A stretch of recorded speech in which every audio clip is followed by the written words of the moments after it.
안녕하십니까? 트렌드 리포트 M의 진행을 맡은 김지현입니다.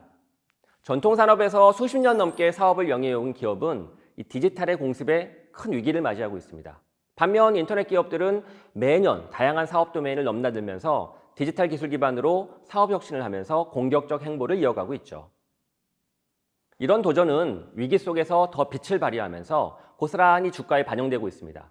물론 전통 기업 중에서도 디지털을 적극 활용하며 성장을 도모하는 기업들도 주목을 받고 있죠.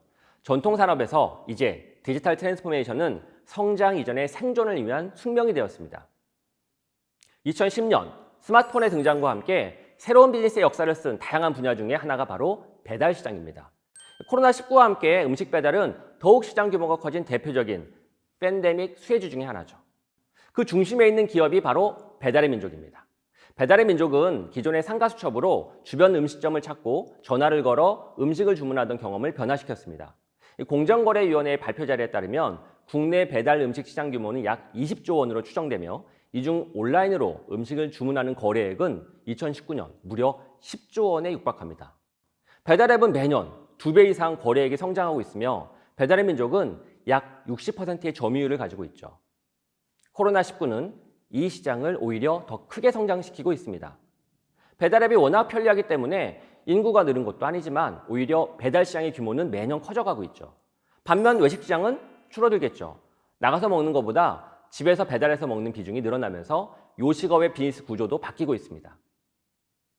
배달앱이 이렇게 인기 있는 이유는 기존의 음식을 배달하던 방식보다 훨씬 편하기 때문이죠. 배달앱은 상가 수첩보다 훨씬 집 주변의 맛집 정보를 다채롭고 사실적이며 먹음직스럽게 보여줍니다. 다양한 메뉴를 구분해서 쉽게 탐색할 수 있는 것은 물론 맛있는 음식 사진과 함께 미각과 시각을 자극하죠. 이 다양한 메뉴를 살펴보고 가격도 비교할 수 있고 또 리뷰 댓글을 통해 주변 이웃들의 평가도 사실적으로 볼 수 있습니다. 주문량, 별점도 확인할 수 있어서 믿음이 가죠. 게다가 결제가 정말 편합니다. 미리 등록된 카드나 간편 결제를 이용해서 빠르게 주문할 수 있습니다. 주문할 때 소스의 양이나 맵기 등의 요청도 쉽게 가능하죠. 쿠팡 이츠와 같은 배달앱에서는 배달원의 위치를 정확하게 알 수 있고 몇 분 후에 도착하는지 이 지도를 통해서 실시간 확인까지 가능합니다. 이런 편리함이 굳이 배달을 이용하지 않으려던 사람들, 또 집에서 요리를 해서 먹으려던 사람들까지도 배달 서비스를 이용하게 만들어 이 시장 규모가 커지는 것이죠. 미국의 거대한 엔터테인먼트 기업인 월트 디즈니 컴퍼니도 전통 산업 영역에서 디지털 기술을 활용해 혁신을 꾀하고 있습니다. 사실 디즈니는 테마파크, 호텔, 크루즈 등의 오프라인 기반의 관광 상품을 기반으로 미디어 엔터테인먼트 사업을 이끌고 있죠. 그런데 코로나19는 이 기업에 심각한 타격을 줍니다. 매출 손실은 무려 마이너스 42%에 달하고 2001년 이후에 첫 분기 손실을 2020년 2분기에 겪으면서 위기를 겪었습니다.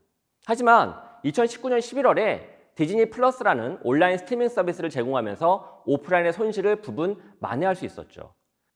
디즈니 플러스는 넷플릭스의 대항마로 만든 동영상 서비스로 디즈니의 오리지널 콘텐츠가 제공됨으로써 넷플릭스와 차별화를 꾀하고 있습니다. 다행히 아이들과 또 스타워즈, 마블, 픽사 이런 매니아들에게 호평을 받으면서 유료 가입자가 빠르게 늘어나 디즈니의 온라인 비즈니스 모델로서 자리 잡아가고 있죠. 이 디즈니의 회생은 디지털 기반의 비즈니스 모델을 과감하게 도전한 덕분입니다. 이렇게 전통 기업 중에서도 디지털 기술을 적극 활용하고 받아들이며 사업 성과를 거두는 곳들이 늘어가고 있습니다. 사실 우리가 잘 아는 거의 매일 가다시피 하는 스타벅스도 디지털 트랜스포메이션을 성공적으로 추진하고 있는 대표 전통 기업입니다. 스타벅스 앱을 이용해 금액을 충전해서 앱으로 결제하고 앱으로 미리 주문도 할 수 있고 스타벅스 충전 카드를 앱으로 선물할 수도 있고 드라이브 스루 차량 번호를 자동적으로 인식해서 자동 결제하고 픽업할 수 있는 이런 다양한 편리함은 스타벅스가 디지털 기술을 효과적으로 사용했기 때문이죠.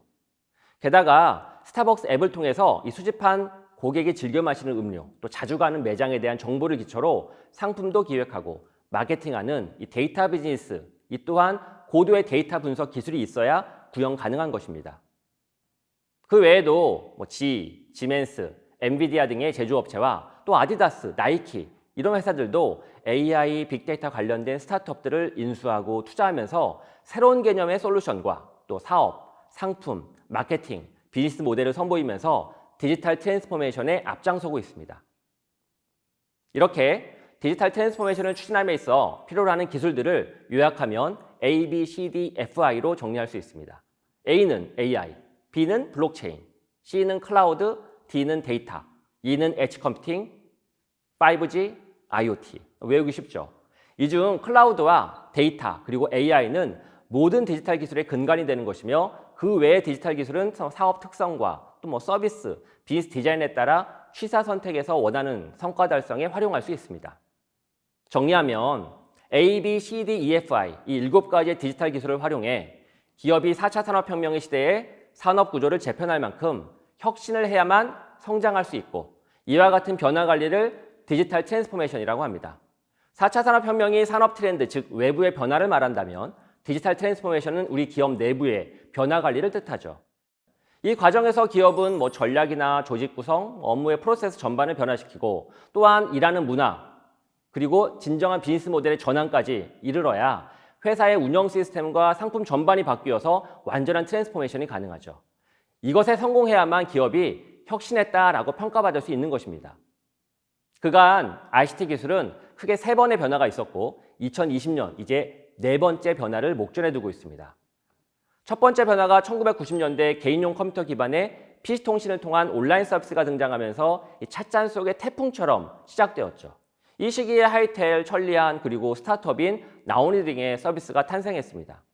이후 2000년대 접어들면서 보다 멀티미디어 성능에 최적화된 컴퓨터가 등장하고 초고속 인터넷과 함께 웹이라고 하는 거대한 태풍이 불기 시작했습니다.